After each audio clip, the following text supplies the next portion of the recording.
2002, Sylvain Timsit, un escritor y periodista, y que después, por esos errores que a veces acontecen en la red, en Internet, se atribuyeron equivocadamente y se viralizaron, atribuyéndolas a Noam Chomsky. Yo recuerdo que también yo, equivocándome, ¿no?, hace unos años, pues hablé de esas 10 estrategias de manipulación de masas de Noam Chomsky, y lo cierto es que era un error de atribución. Se trataba, o sea, digamos, el texto original era de este otro autor, escritor y periodista, Sylvain Timsit, y que las tituló Estrategias de manipulación. Bueno, en cualquier caso, como os podéis imaginar, lo principal no es quién fue el autor, sino el contenido. Pero claro, también es importante no equivocarse en los datos que damos, ¿no? Son estrategias de manipulación que ponen en marcha, digamos, quienes pretenden controlar el poder y manipular a las masas. Las estrategias de manipulación suelen ser muy similares, gobierne quien gobierne, ¿eh? Pues claro, uno podría hacer una pregunta. A ver, estas estrategias de manipulación de las que vamos a hablar ahora, ¿qué es cosa? ¿De los gobiernos comunistas, de los gobiernos populistas, de los gobiernos de izquierdas, de derechas? A ver, cuando un político no tiene vocación, no vive su vida con una vocación al servicio del bien común, pues es muy fácil que caiga en los mismos errores, sea de la ideología que sea, porque aquí o sirves o te sirves tú, o sirves al bien común o te sirves para tus estrategias, ¿no?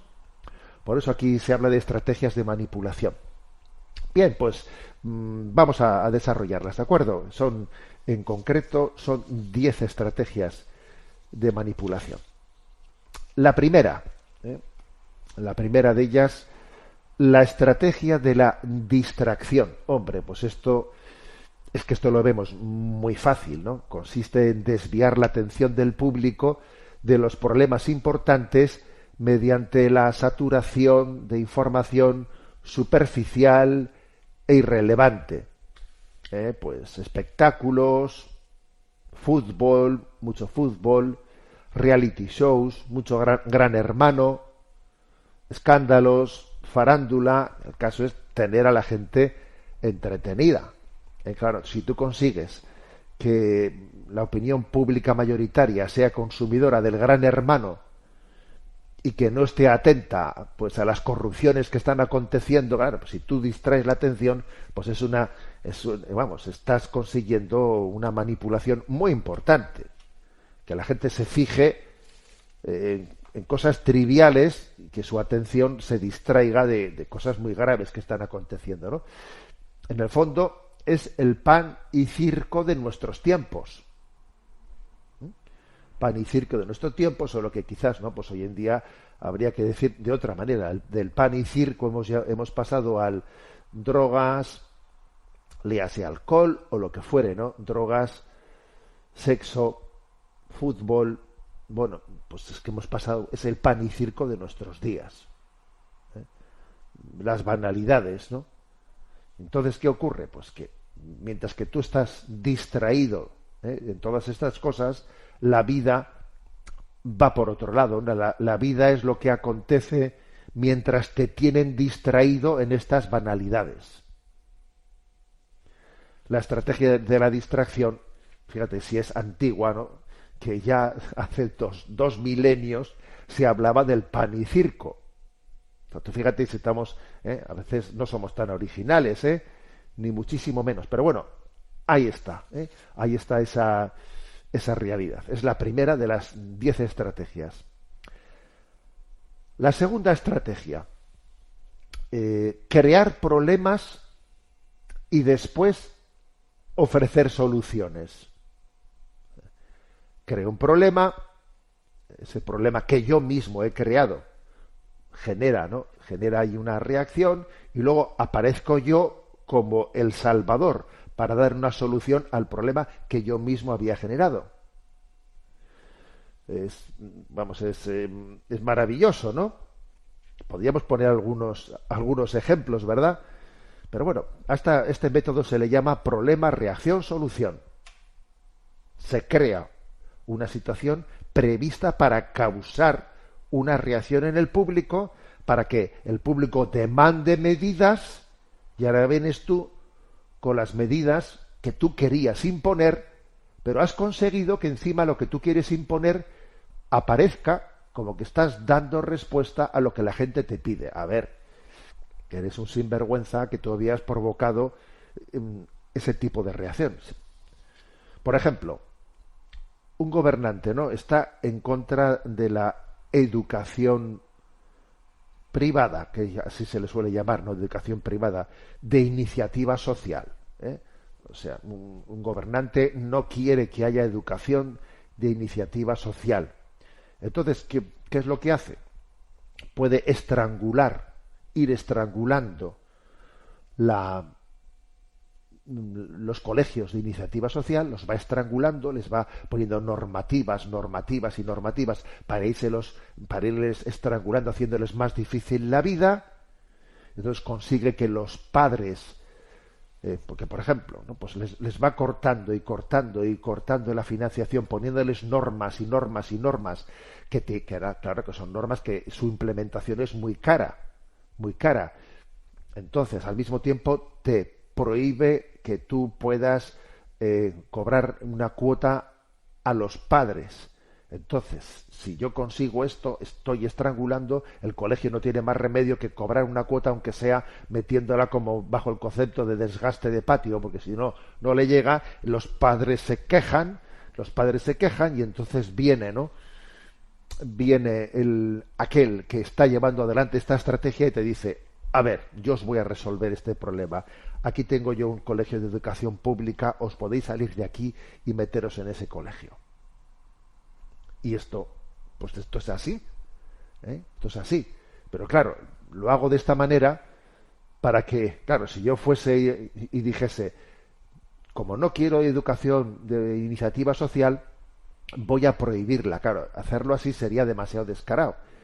Lo hago bajo esta estrategia. Genero un problema con una normativa que haga que la vida del colegio es insostenible. Eso genera un descontento en el propio colegio, los padres, los cuales se quejan, y ahora voy yo y os voy a dar la solución, que es que salgáis de aquí. Esto de crear un problema tú y luego después aparecer como que voy a ofrecer la salvación. Otro ejemplo. Ahora mismo, ¿no?, con el tema del aumento del gasto de defensa o el gasto militar en Europa. Vamos, cuando hace unos meses empezaron a hablarnos del kit de supervivencia, o sea, empezaron a meter ese miedo en la población, el miedo en la población de necesita usted tener un kit de supervivencia, por si acaso hay un ataque tiene usted que tener un sitio en el que meterse debajo de algún lugar, y tener pues no sé qué productos que le sirvan para 48 horas, por si acaso hay un ataque. Un kit de supervivencia, vamos, es una cosa que es absurda, y de repente al cabo de poco tiempo se nos habla de que el gasto militar hay que subirlo al 5% del PIB. Una cosa, dice, bueno, y lo del kit de supervivencia era para generar una situación de alarma y para que ahora tragásemos con esto. A ver, que las estrategias de manipulación tenemos que tener capacidad de desenmascararlas. Esta segunda, la primera es estrategia de distracción, pero la segunda es también verdaderamente malvada. Yo creo un problema y después me acerco ahí pues para darte una solución que es lo que yo quería imponer, pero bueno, lo hago de esta manera, ¿no? La tercera estrategia, también muy conocida, la estrategia de la gradualidad. ¿eh? Para hacer aceptable una medida inaceptable, basta aplicarla gradualmente, a cuentagotas, por años consecutivos, por sorbos pequeños, para que vayas poco a poco tragando. Y al principio tienes que ir poquito a poco, pero luego ya podéis ir bastante más rápido, porque las defensas, ¿no? Las defensas morales de una sociedad que va tragando, cada vez las defensas son menores. Esto, pues podríamos poner muchísimos ejemplos, ¿no? Pues por ejemplo, pues el tema del aborto, cómo se incluye el aborto. Tú comienzas introduciéndolo como una medida excepcional, para un caso límite. Un caso es un recurso, ¿no?, a un caso límite, eh, porque claro, pues que en este caso límite, imagínate qué situación se produce y tal. Sería cruel pedirle a esta niña que fuese madre en una situación de salud, de esta manera ha sido violada y el niño tiene no sé qué problemas. Entonces tú pones el asunto más, es como un salvoconducto para un caso extremo. Ya, eso se presenta así. Y luego, que es lo que también pasó con el caso Roe, aquel famoso caso Roe, que fue el que abrió la puerta a la despenalización en Estados Unidos, que luego hemos sabido, fijaros bien, que era falso, estaba provocado ese caso, ¿no? Bueno, y luego poco a poco vamos avanzando, y con el paso de los años se habla del aborto como un derecho. Pero ¿cómo como un derecho? No era una solución para un caso. Al principio se habla de despenalización. Oye, si no es que no estamos aprobando el aborto, es que estamos despenalizándolo para algunos casos extremos. No, y ahora ya no se habla de despenalizar, se habla de que tú tienes derecho a. Yo tengo derecho a abortar, yo tengo derecho a acabar con la vida. Pero claro, eso no se podía haber dicho desde el principio, porque desde el principio pues se hubiesen encendido todas las alarmas y la sociedad todavía hubiese tenido una capacidad de... Se ha hecho poco a poco, con la estrategia de la gradualidad. Lo mismo pasa con pues con la eutanasia. ¿Os acordáis de aquella película de Ramón Sampedro? Bueno, todo esto es una estrategia de la gradualidad. Voy a ir madurando la población, la opinión pública, la voy a ir madurando. Lo de la palabra madurando, ya te digo yo lo que significa, la voy a ir manipulando. La estrategia de la gradualidad es un clásico, es un clásico, pero como digo, al principio suele ser poquito a poco, y en la medida en que se pierde la resistencia moral, se va mucho más deprisa, mucho más deprisa. Cuarta estrategia, la estrategia de diferir. Otra manera, ¿no?, de aceptar, de que se termine aceptando una decisión impopular, es la de presentarla como muy dolorosa, pero puede ser necesaria. Pero entonces, ¿sabes lo que vamos a hacer? La vamos a diferir. Entonces, por ejemplo, pues tú vas presentando la noticia de que esto va a tener que cambiar, pues esa pensión que estás cobrando, esa pensión, hazte la idea de que no va a ser sostenible. Entonces, pero bueno, no la vamos a hacer ahora mismo, pero tendrá que ser más adelante. Entonces, vete preparándote, vete asumiéndolo, ¿no? Es ir preparando el terreno para que llegue un día en el que tú ya veas como inevitable terminar asumiendo algo que ya te han preparado para ello, ¿no?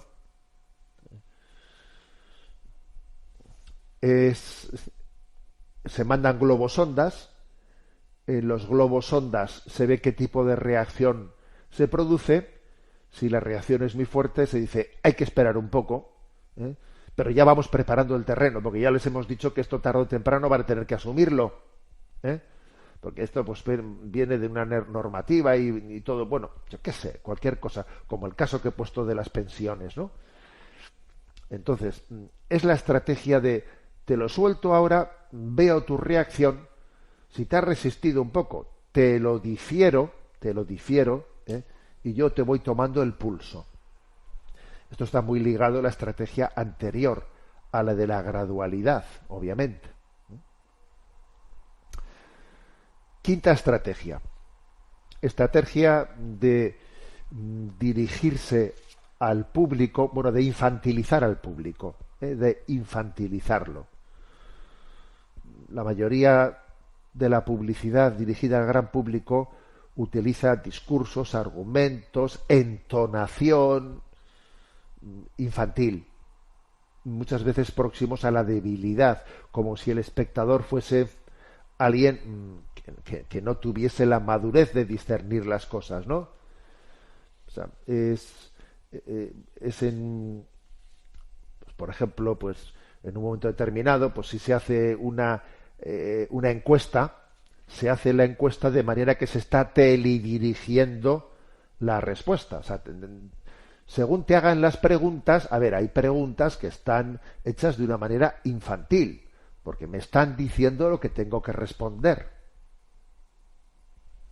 Sí, claro, si es que es bastante obvio. A la hora de hacer encuestas, lo vemos pues con lo que pasa en España, pues con las encuestas del CIS, etcétera, que es utilizar pues una institución pública demoscópica para hacer un tipo de preguntas hechas de una manera para que la gente responda lo que a ti te interesa que respondan. Yo, según pregunto, ya sé yo lo que las masas, a dónde les estoy conduciendo en la respuesta, ¿no? La propia entonación, el hecho de que casi se dificulte que tú digas lo contrario, casi es como cuando le decimos a un niño, ¿verdad que sí? ¿Verdad que sí? Claro que es muy difícil que diga que no. Pues algo así pasa, ¿no? A otro nivel, que es neutralizar el sentido crítico teledirigiendo pues la opinión pública, ¿no? Infantilizando al público. Sexta estrategia de la manipulación: utilizar el aspecto emocional, mucho más que el racional. O sea, subrayar lo emocional. Esto me lo habéis oído a mí muchas veces. Estamos en una cultura que tiende a tocar las emociones en vez de argumentar, ¿no? Argumentar es una práctica muy frecuente, que es cortocircuitar el análisis racional, pues provocando unas emociones. Pues, ¿qué más dará? ¿Qué más dará esto? Lo importante es que se quieran, lo importante es no sé qué. Mira, si tú sacas el argumento del amor, el argumento afectivo, emotivo, todo se justifica, ¿sabes? Puede ser una barbaridad. Pues el tema del animalismo, por ejemplo, si sacas un perrito, que mira qué mirada tiene el perrito, pero mira que no sé qué, entonces todo está justificado. ¿Me explico? Está justificado que el perrito ocupe el lugar central de la familia y que lo llevemos en el carricoche del niño. O sea, pero claro, porque le estás tocando el aspecto emocional.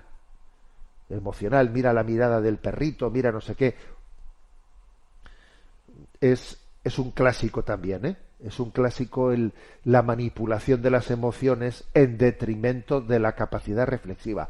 Y luego, además, esto que origina que el que tiene una capacidad crítica reflexiva parece malo, parece que no tiene sentimientos.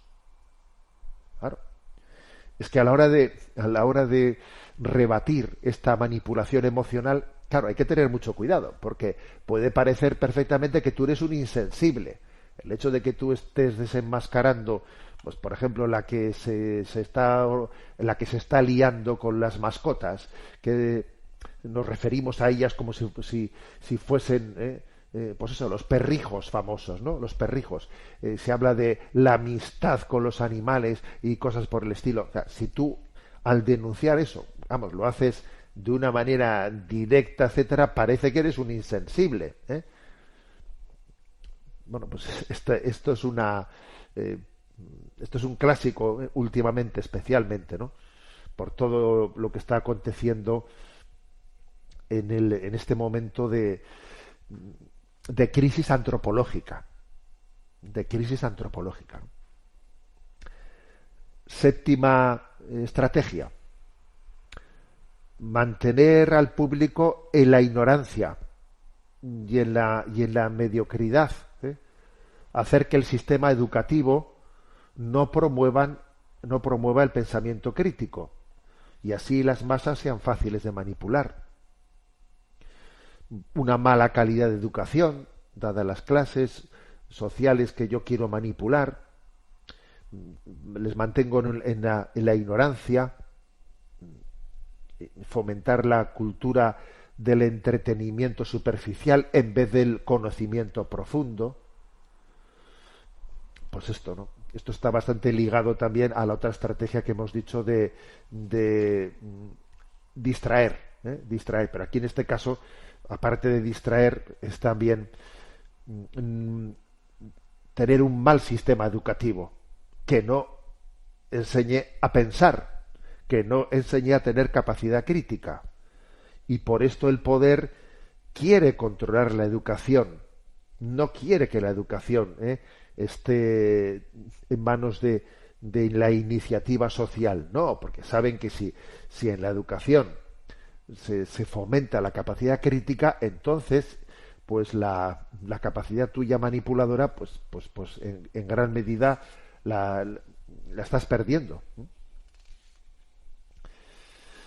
Octava estrategia. La octava estrategia es estimular al público a ser complaciente con la mediocridad, ¿eh? Promover al público a creer que es moda lo que en realidad es una estupidez, es vulgar, es inculto. Pero si tú consigues, ¿no?, que algo parezca que es de moda, pues entonces ya pues todo el mundo, esto es lo que, como aquello del rey va medio, el rey va desnudo, ¿no? Si tú consigues que alguien sea un esclavo de la moda, pues entonces nadie se va a atrever a decir que el rey va desnudo, ¿eh? Generar modas, ¿no? Y entonces todo el mundo tiene que pasar por el aro de esta forma de vestir, de esta forma de plantearse. Si yo no estoy a la moda, me siento mal, me siento que estoy descolgado de la sociedad, porque soy visto como alguien anquilosado.